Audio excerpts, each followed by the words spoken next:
नमस्कार, मैं हूं नारायण शर्मा और आज हमारे मेहमान हैं कन्हैया अग्रवाल जी, जो 2018 में दक्षिण रायपुर से विधानसभा का चुनाव लड़ चुके हैं और उन्होंने काफी अच्छी टक्कर दी थी। चूंकि ये पहली बार चुनाव लड़े थे, तो हम इनसे चर्चा करते हैं इनके बैकग्राउंड पर, इनके राजनीतिक इतिहास पर। जी कन्हैया जी, नमस्कार। नमस्कार। मैं आपसे आपके कुछ जीवन वृत्त के बारे में जानना चाहता हूं, जिससे दर्शकों को पता चले कि आप राजनीति में कैसे आए, आपका करियर कहां से शुरू होता है, आप राजनीति में कांग्रेस पार्टी को ही क्यों चुने हैं। छात्र राजनीति में जब पहली बार मैंने दुर्गा कॉलेज में चुनाव लड़ा था, उसी समय दुर्गा कॉलेज के चुनाव के दौरान ही जब एनएसयूआई से जुड़े हुए या छात्र राजनीति से जुड़े हुए जो वरिष्ठ नेतागण थे, उनका प्रभाव था, उनका निर्देश था, ये कह लें दोनों चीजें थी। एनएसयूआई ने सन 1987 में मेरे को शहर का एनएसयूआई का महामंत्री बनाया गया था। अच्छा, वो पहला मेरा छात्र राजनीति का अनुभव वहां से आपको वहां से मैं आरंभ हुआ। और उसके साथ समय के साथ साथ जो है बहुत सारी जिम्मेदारियां एनएसयूआई में, मैं प्रदेश में भी रहा उपाध्यक्ष, पर पारिवारिक जिम्मेदारी का कह लीजिए कारण या सामाजिक उस दायित्व में ज़्यादा मेरी रुचि बढ़ गई। तो सामाजिक गतिविधियों में और पारिवारिक कार्यों में निर्वहन के चलते फिर राजनीतिक गतिविधियां लगभग धीरे धीरे मेरी छूट गई थी। पर 2001 में 2000 में जब छत्तीसगढ़ राज्य बना, उसके बाद फिर थोड़ी सक्रियता के साथ गतिविधि बढ़ी। और 2003 के चुनाव के पहले जब शहर कांग्रेस कमेटी का विस्तार हो रहा था, तब मेरे को शहर कांग्रेस कमेटी में महामंत्री के रूप में जिम्मेदारी देकर के एक बार पुनः सक्रिय होने का अवसर दिया गया। सब पूरी जिम्मेदारी के साथ हम लोगों ने काम किया 2003 में 4 में। लेकिन फिर ऐसा परिस्थितियां बनी कि नया जो कमेटी बनी, तो उस कमेटी से मैं बाहर था। पर एक बड़ा मसला जो रायपुर शहर के लिए रहा, जो अभी फिर करंट अफेयर में उसको हम लोग देख रहे हैं, इंदिरा प्रियदर्शनी महिला नागरिक सहकारी बैंक का घोटाले का। वो घोटाला जब सामने आया 2006 में, अगस्त 2006 का 6-7 1-2 अगस्त की बात होगी। उस घोटाले वाले मामले में जिस तरह से हम लोगों ने लड़ाई लड़ी तत्कालीन सरकार के खिलाफ, खूब जमकर हम लोगों ने लड़ाई लड़ी। और उस लड़ाई लड़ने का परिणाम भी था कि लगभग जो है 18,000 खातेदारों का 14 करोड़ रुपए के लगभग का भुगतान भी हुआ। कुछ 2,000 के लगभग खातेदार हैं जिनका अभी भी लगभग 13-14 करोड़ रुपए बाकी है।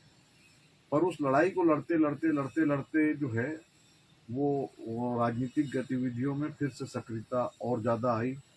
और कांग्रेस पार्टी ने मेरे को कांग्रेस व्यापार प्रकोष्ठ के प्रदेश अध्यक्ष का दायित्व 2007 में दिया।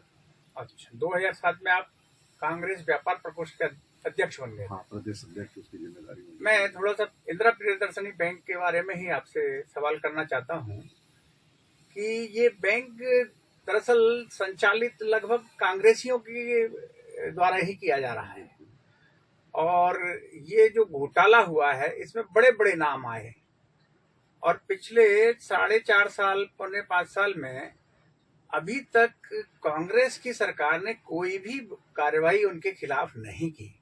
इसकी क्या वजह मानते हैं आप? देखिए, वैसे तो अपन उसको फिर पहले शुरू कर ले 2006-7 में, जब ये घोटाला सामने आया और हम लोगों ने एफआईआर दर्ज कराई, जितने डायरेक्टर्स थे उनके खिलाफ जांच हुई, सारे डायरेक्टरों की सब गिरफ्तारियां भी हुई, जमानत हुई, सब हुआ। पर उस घोटाले के जो मुख्य सूत्रधार थे वो सहकारिता के अफसर थे, जिन सहकारिता के अफसरों को पूरी तरह से बचाने के लिए इस पूरी बैंक को डूबत किया गया, दिवालिया घोषित किया गया। उसका एकमात्र कारण था सहकारिता के अफसरों को बचाना, मूल कारण था। उसके अलावा जैसा आप सब ने भी देखा है, बैंक के मैनेजर का उस समय नार्को टेस्ट कराया गया था, और वो नार्को टेस्ट न्यायालय ने पुलिस के निवेदन पर, उमेश सिन्हा का, पुलिस ने उसके लिए आवेदन दिया था, पुलिस के आवेदन पर न्यायालय ने आदेश दिया था। उस नार्को टेस्ट की रिपोर्ट को बरसों दबा कर रखा गया, उसको न्यायालय में पेश ही नहीं किया गया। वो न्यायालय रिपोर्ट पूरे बाजार में घूमती रही, और उसको सार्वजनिक भी किया गया, हम लोगों ने किया था। और तत्कालीन आज के जो मुख्यमंत्री हैं हमारे आदरणीय भूपेश बघेल जी, तत्कालीन उस समय कार्यक्रम संयोजक हुआ करते थे, उन्होंने प्रेस कॉन्फ्रेंस ली, उसमें उस सीडी को जारी किया था, मैं उनके साथ था उस दौरान भी। तो वो स्पष्ट रूप से उसमें आरोप था।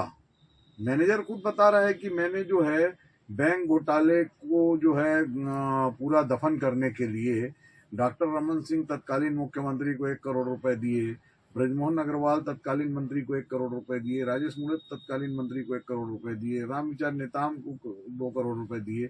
तो इस तरह की जो सारी चीजें थी जो सामने आ रही थी, और उनके मैनेजर के कथन से इस बात को बल मिलता था कि आखिर इस बैंक को बंद करने के लिए ही क्यों जोर लगाया जा रहा है।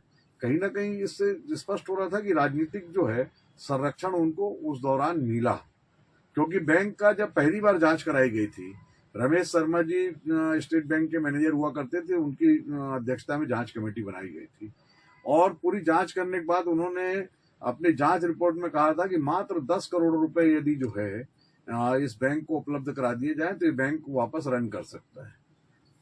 और हमारे साथ उस समय वित्त आयोग के अध्यक्ष वीरेंद्र पांडे जी भी गए थे, पूरी कोशिश जो कि भाजपा की पृष्ठभूमि से ही है, वो साथ में थे, हमारे साथ गए, मुख्यमंत्री जी से बात की कि 10 करोड़ रुपए बैंक को उपलब्ध करा दिया जाए, पर वो उपलब्ध नहीं कराया गया। क्योंकि आज जैसा अभी आप देख रहे हैं कि पुलिस की फिर से जांच वापस चालू हुई कोर्ट के आदेश पर, तो 1 सप्ताह में 2 करोड़ रुपए लगभग जमा भी हो गए। तो ये पैसे उनसे वापस ना लेने पड़े, उनको संरक्षण बना रहे, कोई घोटालेबाज गिरफ्तार ना हो, सहकारिता के अफसर जो है वो सहकारिता के क्षेत्र में भारतीय जनता पार्टी के लोगों को बैठाते रहें, पदों पर उनके लिए काम करते रहें। ये सारे कारण मिला जुला करके पूरी तरह से जो है एक वो किया गया कि बैंक को बंद कर दिया जाए। मतलब बैंक को जानबूझकर एक षड्यंत्र के साथ उसको बंद किया गया। और जहां तक कांग्रेसी डायरेक्टरों की बात है जो आपने की, मैंने पहले कहा कि हमने सारे डायरेक्टरों के खिलाफ रिपोर्ट दर्ज कराई थी। यदि जो लोग जिम्मेदार थे उनकी गिरफ्तारी करने का काम तत्कालीन सरकार का था, सरकार तो भाजपा की थी, यदि बार बार वो लोग इस बात को कहते हैं तो गिरफ्तारी उनको करनी चाहिए थी। उनकी गिरफ्तारियां हुई भी, वो हमारे प्रयास से हुई। पर आपको एक चीज बताना चाहूंगा, बैंक में जो जांच समितियां थी उन लोगों ने ये पाया कि पूरा संचालक मंडल इसमें दोषी नहीं है, बल्कि जो लोन कमेटी है, ऋण देने वाली जो कमेटी है, जो अभी हम पढ़ रहे हैं कि फर्जी कंपनियों को लोन दिए गए, तो वो फर्जी कंपनियों को लोन देने का काम जो है ऋण समिति के हस्ताक्षर से वो पास होते थे। मैं आपसे यही एक सवाल करना चाहता हूँ, उस समिति में कौन लोग थे, आपको कुछ याद है? ऋण समिति में तत्कालीन अध्यक्षा थी रीता तिवारी जी, सविता शुक्ला जी, और लगभग 5 लोग उस समिति में हुआ करते थे। अब चूंकि मामला काफी दिन पुराना है इसलिए सारे नाम मैंने याद नहीं है कि कुछ याद है आपको, पर वो ऋण समिति को ही उन्होंने उसका जिम्मेदार माना था। और सारे डायरेक्टरों की, लेकिन जो है हमने तो सारे डायरेक्टरों के खिलाफ FIR की थी, कुछ डायरेक्टर गिरफ्तार हुए, कुछ की अग्रिम जमानत हुई, और ये जांच का जो सिलसिला था वो थम गया था, पूरी तरह बंद हो गया था। हम बार बार इस बात को उठाते रहे, लगातार उठाते रहे, और जो आज जो कार्रवाई हो रही है कांग्रेस की सरकार पर भी, जिसने जो आपने कहा कि इतने दिनों में क्यों नहीं हुआ, मेरा बहुत गंभीर सवाल वही है, उस पे भी आ रहा हूँ। 2018 में शपथ ले ली थी माननीय मुख्यमंत्री जी ने, भूपेश बघेल जी ने, और 2018 के बाद 19, 20, 21, 22, 23 आ गया। ये 23 तक मामला ठंडे बस्ते में पड़ा रहा। अभी अचानक जब सब माहौल गर्मा रहा है, चुनावी माहौल आ गया है, और इधर ED, IT की रेड जो डल रही हैं, क्या ये उसका काउंटर जवाब है, या मतलब एक स्वाभाविक। इसका काउंटर इसलिए नहीं कहता मैं क्योंकि इसमें लगातार जो है हम लोग तो रोज लगे रहे और न्यायालय में हमारे ही जो है बार बार जो है लगे रहने के प्रयास से हमने 2019 में जो है सरकार बनने के बाद तुरंत बाद आदरणीय भूपेश बघेल जी से भेंट की और उनकी खुद की इच्छा थी कि इस मामले में जो है कार्रवाई हो। उन्होंने खुद भी कहा, अफसरों को भी कहा कि इस मामले को जो है आगे लाएं, पर वो अफसरशाही कहीं ना कहीं जो है ऐसा पुराने सरकार के सारे लोग इसमें जुड़े हुए थे, अधिकारी इसमें आरोपी हैं, तो कहीं ना कहीं उनको बचाने के लिए पूरा तंत्र सक्रिय रहता है। पर जो लगातार प्रयास हम लोग करते रहे और आदरणीय मुख्यमंत्री भूपेश बघेल जी का इस मामले में बेहद स्पष्ट रवैया था कि इस मामले में कार्रवाई करनी है, क्योंकि उन्होंने खुद इस पूरे मामले को देखा था। इसकी सीडी जब जारी हुई तब से वो जुड़े हुए इस पूरे मामले में, तो उनकी खुद की इच्छा थी कि जिस मामले को मैंने उठाया उस मामले पर कार्रवाई भी हो, और ये कार्रवाइयां जो हुई न्यायालय के आदेश। एक सवाल और है इसमें, क्या सहकारिता विभाग के अधिकारियों का कोई नाम है याद आपको कि कौन लोग इसमें जांच में थे? उस समय तत्कालीन एक अधिकारी थे, रायस्थ थे, और अभी भी ऑडिटर हैं 3 लोग, मुझे नाम याद नहीं है तीनों के, लेकिन 3 ऑडिटर थे, तीनों की गिरफ्तारियां भी हुई थी। और उस गिरफ्तारी के बाद कुछ दिन बाद 3 या 4 दिन बाद उनको जमानत दे दी गई थी, और उस दिन के बाद से उस पूरे धीरे धीरे मामले को जो है समाप्त करने का प्रयास चालू हुआ। और वो ऑडिटर लगातार सहकारी बैंकों का ऑडिट करने की जिम्मेदारी उन्हीं के पास, हर बैंक की जिम्मेदारी हुआ करती। मतलब उसके बाद ये जांच जो है ठंडे बस्ते में। और ये बैंक जो सहकारिता बैंक, सहकारी बैंक जितने भी थे, अभी कुछ नियम परिवर्तित हुए होंगे तो मुझे नहीं मालूम, लेकिन डे टू डे ऑडिट सहकारिता विभाग के ऑडिटर किया करते थे, और सहकारिता विभाग के संयुक्त संचालक उसकी रिपोर्ट साल में एक बार जारी होती थी। उसमें वो लोग उस बैंक को ए ग्रेड सर्टिफिकेट जारी किया गया। जिस बैंक को ए ग्रेड सर्टिफिकेट मिल रहा है वो बैंक अंदर ही अंदर पूरी तरह खोखला हो चुका हो, तो इसकी जिम्मेदारी किसकी है? जो डे टू डे ऑडिट करता है। यदि जो प्रतिदिन ऑडिट करने वाले व्यक्ति को ये नहीं मालूम कि उस बैंक में जो है पैसा ही नहीं है, इसका मतलब है कि वो ऑडिट करते ही नहीं थे, वो सिर्फ वहां जा करके जो है उनके षड्यंत्र में शामिल थे, पैसा लेके सब काम। उन लोगों के खिलाफ आखिर क्यों नहीं कार्रवाई? जनता के पैसों को यदि उन कंपनियों ने, डायरेक्टरों ने, जिसने भी, उन सबका सहभागी जो है सहकारिता विभाग था, पर सहकारिता विभाग ने लगातार पूरे उसको मामले को संरक्षण दिया, और बैंक का घोटाला सामने आने के बाद भी वो लोग केवल संरक्षण देकर के इसको किसी तरह से बैंक को करप्ट करने की दिशा में काम करते रहे। अब हम आपके राजनीतिक जीवन पे फिर से लौट के आते हैं। राजनीति में आप अपना नेता किसको आदर्श के रूप में मानते हैं? मैं तो जो है जितने लोग हैं हमारे सीनियर लीडर, सारे लीडर्स जो हैं उन सबको मतलब समान रूप से अपना, क्योंकि किसी से प्रेरणा लेके आदमी आगे आता है। देखिए, प्रेरणा लेने का जो समय था, जो छोटा जब उम्र होती है व्यक्ति की, उस दौरान वो प्रेरणा लेकर के काम करता है। अब वो इस दुनिया में रहे नहीं, लेकिन उनके काम से जरूर मैं वो आपके आदर्श तो रहे हैं। आदर्श कहते हैं, प्रभावित कह ले, मैं उनसे प्रभावित था, उनके उससे कि प्रशासनिक क्षमता जो होनी चाहिए थी वो उनसे मैं प्रभावित था। मैं अजीत जोगी जी का प्रभाव मेरे ऊपर रहा कि उनकी प्रशासनिक क्षमता से मैं प्रभावित रहा कि उनका काम जो करने का तरीका था वो काम बेहद जो है।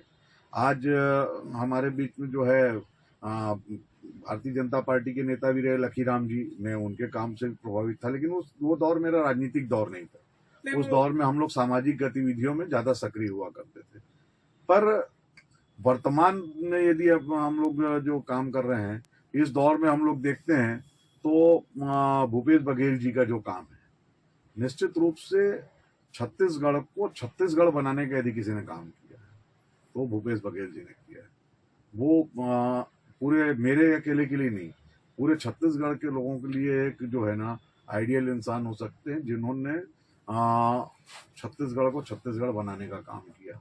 टी.एस. सिंहदेव जी हैं, सत्यनारायण शर्मा जी हैं, इन लोगों का व्यापक प्रभाव जो है मेरे जीवन में है। इनके सबके काम को देख करके, इनसे प्रेरणा ले करके अपने काम को करने की दिशा में आगे बढ़ता हूँ। क्या जो संघर्ष करने की क्षमता इन लोगों में, जो इन लोगों ने आज काम किया है, उस काम का यदि कुछ 2, 5, 10% भी हम लोग कर पाए तो अपने आप में बहुत बड़ी उपलब्धि होगी। ऐसी दो बातें अपने नेताओं की जिनसे आप बहुत ज्यादा प्रभावित हुए, जैसे भूपेश बघेल जी से, ऐसी कौन सी दो बात जिससे आप बहुत ज्यादा प्रभावित हुए? भूपेश बघेल जी के संघर्ष की क्षमता। जब कांग्रेस विपक्ष में थी, जो 5 साल का संघर्ष था जी। और मैं तो भूपेश बघेल जी के साथ टीएस सिंहदेव जी इसलिए जोड़ता हूँ कि उस 5 सालों में उन दोनों ने मिलकर के जिस तरह की एक समन्वय के साथ काम को आगे बढ़ाया, जो लड़ाई लड़ी, जो मतलब ऐसा कोई दिन नहीं जाता था जिस दिन हम लोग को कोई नया टास्क नहीं मिलता हो, कोई टारगेट नहीं मिलता रहा हो। भारतीय जनता पार्टी को लगातार हर मोर्चे पर जो है बैकफुट पे जाना पड़ता। तो ये काम करने की क्षमता उनसे जो है, काम कैसे किया जाता है, कैसे आंदोलन हो सकता है और किस तरह से समन्वय बनाया जा सकता है, इन दोनों नेताओं को देख करके जो है, जो देखा समझा कि 5 और सत्ता में आने के बाद भी हम केंद्र की गलत नीतियां यदि है तो उसके खिलाफ भी आज लगातार संघर्ष कर रहे हैं। तो लड़ने की जो कुल हिम्मत, मिला के कि भूपेश बघेल जी के संघर्ष की क्षमता ने आपको प्रभावित किया, निश्चित रूप से। और सत्यनारायण शर्मा जी का कोई गुण आपके ऊपर प्रभाव डालता है? शर्मा जी का तो मैंने कहा ना पहले ही कि उनका जो जितना काम वो कर सकते हैं उसका मुकाबला हम लोग यहाँ जो है ना, मेरे शरीर के 10 लोग मिल करके भी उनके आजू बाजू भी नहीं आ सकते।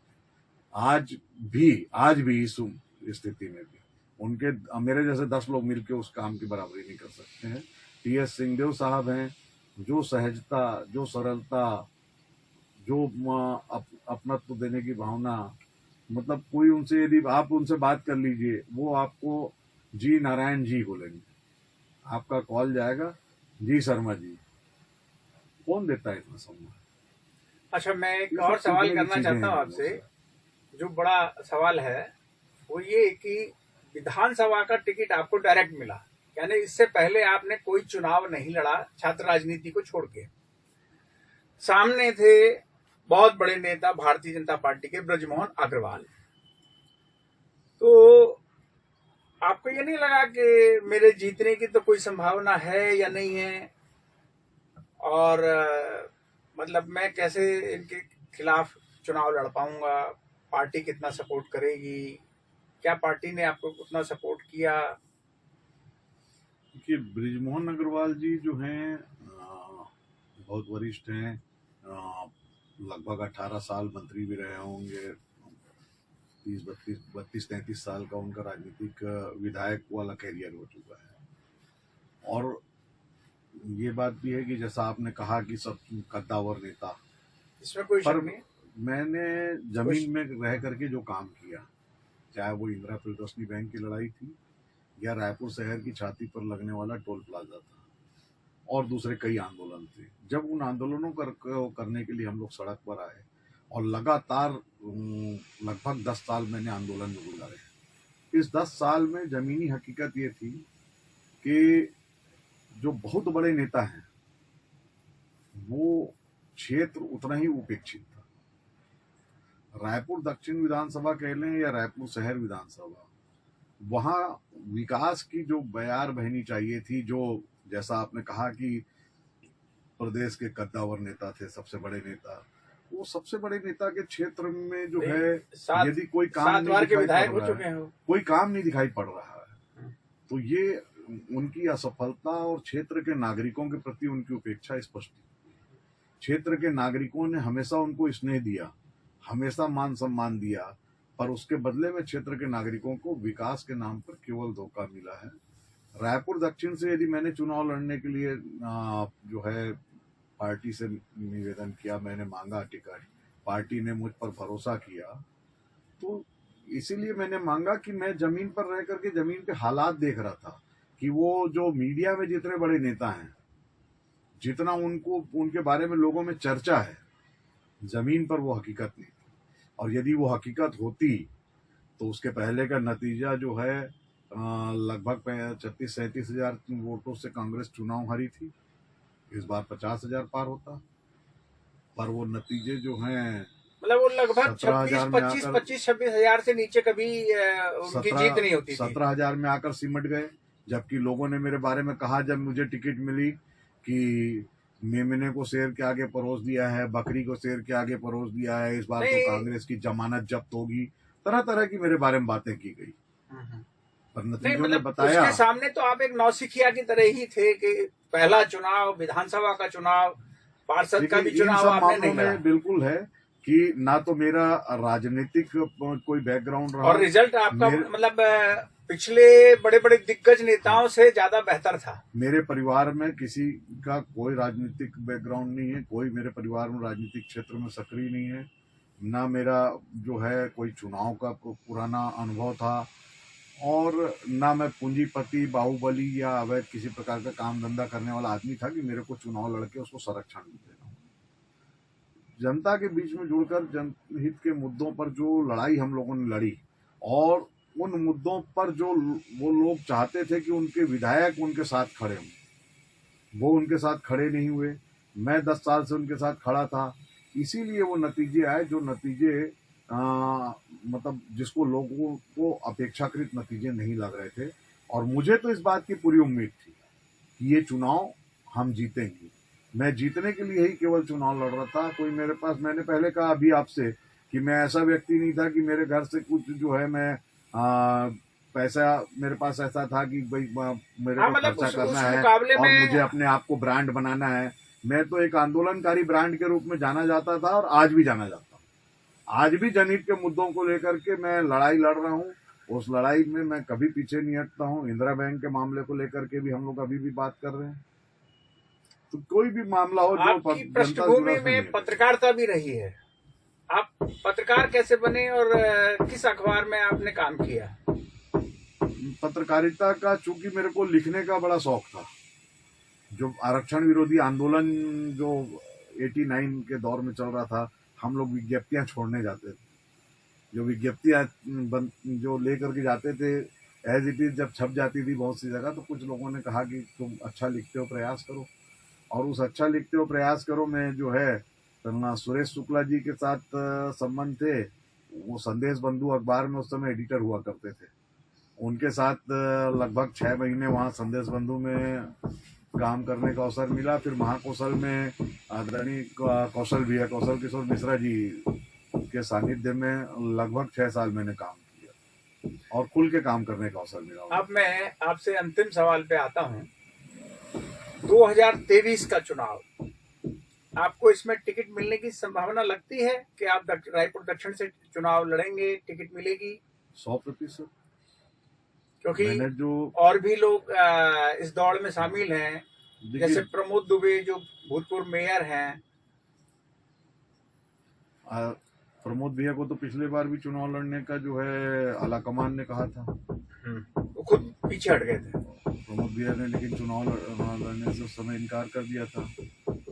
उस कठिन दौर में मैंने चुनाव लड़ा है और अच्छा नतीजा जो कह सकते हैं, भले ही वो नतीजा हार में था, पर जो राजनीतिक विश्लेषक जिस बात को कहते हैं कि पहली बार ऐसा नतीजे आए कि जब जो कद्दावर नेता हैं वो पहले ही राउंड में पिछड़ गए, पहले राउंड के जब नतीजे आए तो वो लोगों के लिए जो है बेहद आश्चर्यजनक परिणाम थे। और पूरा परिणाम भी सबके लिए आश्चर्यजनक था। एक अच्छा प्रयास, अच्छा लड़ाई, अच्छा चुनाव जो लड़ सकते थे, हमने लड़ा था।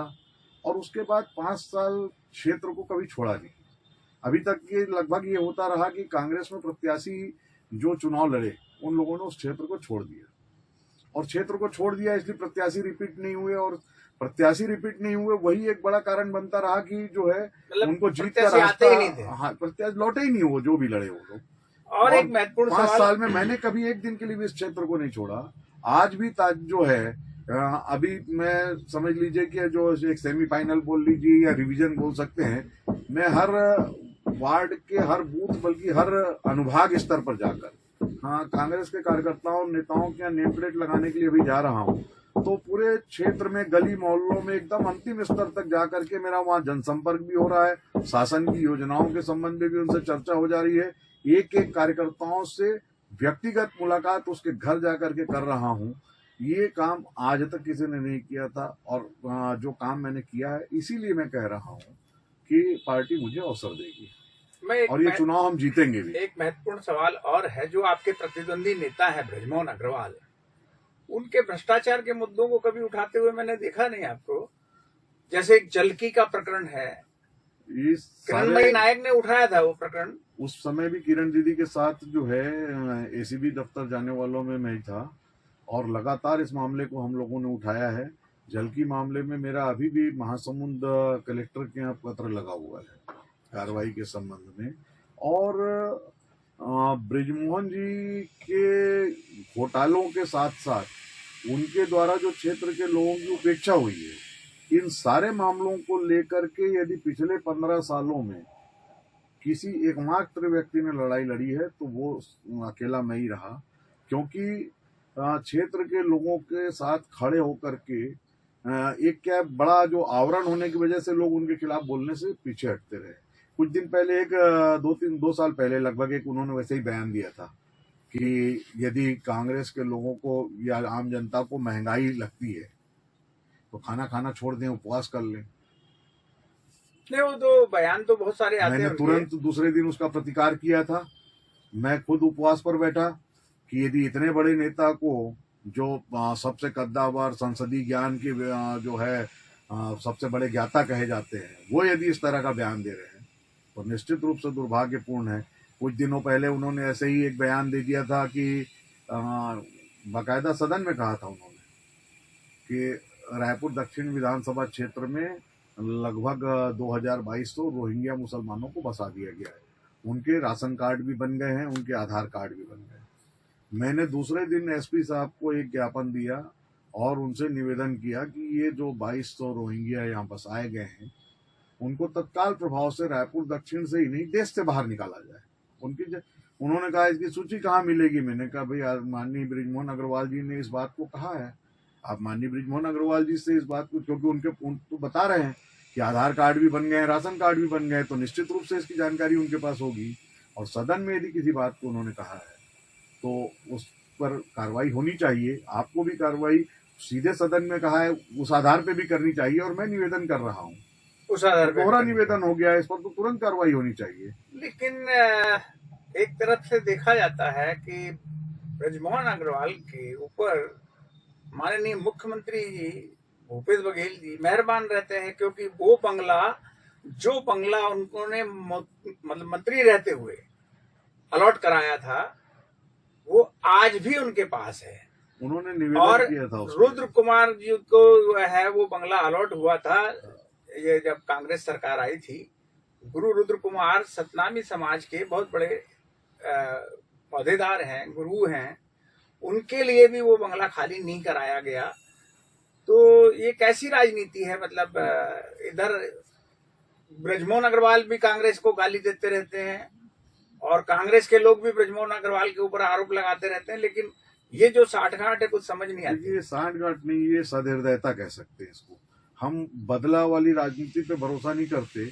यदि ऐसा होता तो केंद्र की सरकार ने जिस तरह राहुल जी और प्रियंका जी के बंगले खाली करवाए थे, हमारी सरकार चाहती तो तुरंत इन सब के बंगले खाली करवा सकती थी और भी नेताओं के। लेकिन क्योंकि उन्होंने कहा था कि मेरा नया घर बन रहा है और नया घर बनते तक के मैं यहाँ रहना चाहता हूँ, 5 साल में उनका नया घर नहीं बना। जिससे उन्होंने उस बात का निवेदन किया और मुख्यमंत्री जी ने इस बात को कहा भी कि, और कुछ दिन पहले वो अपने नए घर में शिफ्ट भी हुए हैं।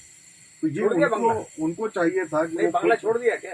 वही मैं कह रहा हूँ कि उनको चाहिए था कि जब उनका नया बन गया तो वो जिस सदस्यता के साथ सरकार ने उनके साथ जो है उनको आवास दिया, उसी जो है उसके साथ उस आवास को लौटाते।